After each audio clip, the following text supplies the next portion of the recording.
Tuhod daw, mahina. Kayo yung tuhod ang mahina. At saka yung ikot ko, ganito na nga.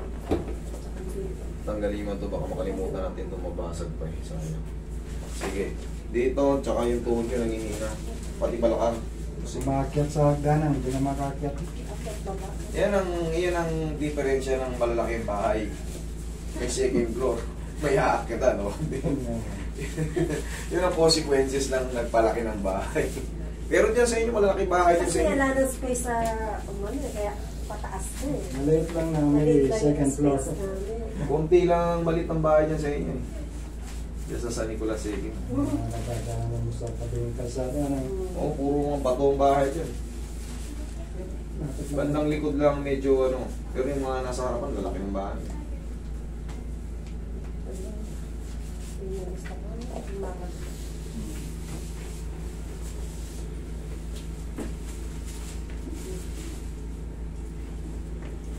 Baka kinala nyo pa yung binan ko eh. Si Peng Ano ang tagya daw, Master? Matados. Bartolo, tagilid kayo. Mga Bartolo yun sila eh. Mga Dr. Bartolo. Yan ang lahin ng Bartolo. Ama ng sala. Kaso ang dami kasing ganyan na apelido. Oo, sa Pampangas. Sobrang dami. Mas pare-para siya ng pagdero dun. Kabilang side. Aras pa rin pareha. Yan yung mga native dyan, Pitbug, Manalansan, Susi, Makaspa. Oo, kahit saan baryo, meron ng mga yan. Yung mga pangkaraniwan tapaka. Pauli.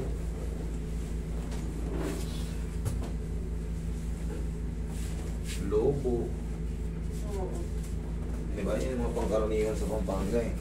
Pineda. At sigarong ka talaga, Master. Kilala mo lang sa mga apelyido nga na. Ang lubaw. Ninong po yun si ano? Noli, Bitug. Ah, sinabi? Diyan ako dati eh. Sunod baryo namin. Saka yan si ano, Kabiling. Engineer, Elmer Kabiling. Siya ka. Ninong ko rin yan eh.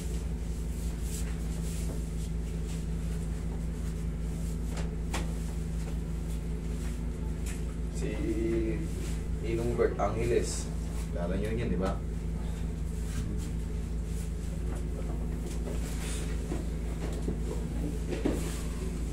Uy, bigyan mo muna ng massage yan. Mamaya tayo sa tuhod. San Nicolas. Yan ang babae nyo sa Pasbul. Baseball. Tapos panahon lang yan. Pang limang bahay, panganin. Sa compound sa... Katabi nyo si ano, yung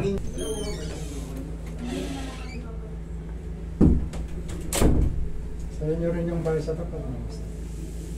Dati sabihan kasi nagata kong kayo, doon kami pumapasok pa nyo. Ayan, yan. Pinipil na namin kasi ito, bago pa lang to eh. Kaya mga lumang bahay yun, ganun na. Pero doon sa Lubao, yun, sa misis ko doon.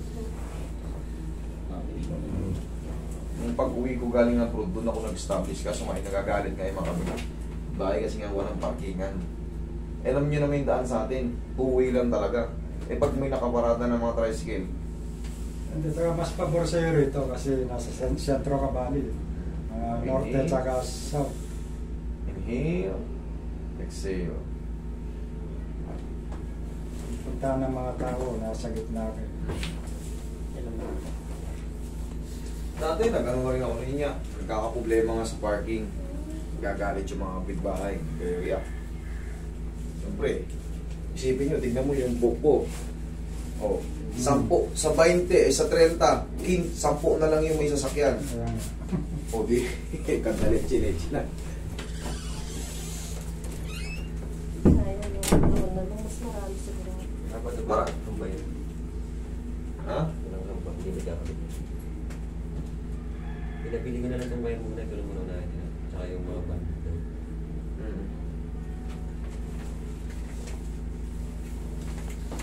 Yun nga, problema tayo sa parking. Pero kung binigay nyo namin yung harap, medyo patlo kasi yung bahay namin eh. Eh, ayaw ibigay ng chewy na miss ko. Kumbaga nasa bandang likuran yung sa inyo. Bakit mag-jumping rope na kayo ngayon? Mahirap lumakit sa baba. Ito bang ano yung mas masakit? Ito o yung Yes. parehas? Tapos medyo mag-diet ka raw ng konti. Sayang yung pagkain. Ay, pagkain. Sayang. Sasarap pa naman ang luto ng Kapampangan.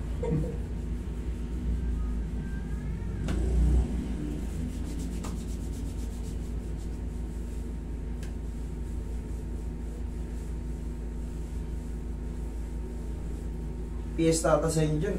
April? April ba? September. September, parating na yung fiesta din yan. September? O magpipiesta kami ngayong July 28, ngayon 28. Fiesta na San Agustin. Sa inyo, 28. Ito. Sa amin, September 20. August pala, sorry. 28. Sa Agustin. August. Sa August May 20. Plaza. May Plaza.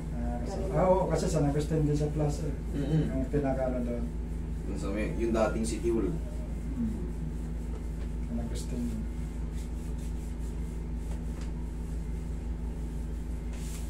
Check! Magtatatakbo kayo ngayon. Tignan nyo.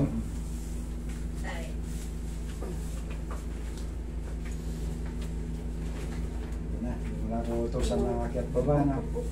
Ayan naman yun. Sige nga. Ayun na. Diyos kayo. Gana. Ganun na naman yan.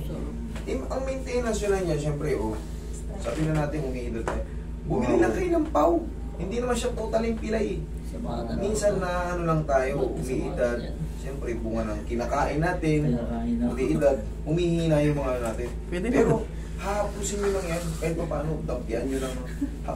Dampingin nyo lang din yung tuhod nyo. Kaysa naman inom kayo ng inom ng gamot. External yan, ganyan-ganyan. May maintenance lang. Ako lang. Kaya nga, humihina yung mga buto natin sa maintenance. Ma'am,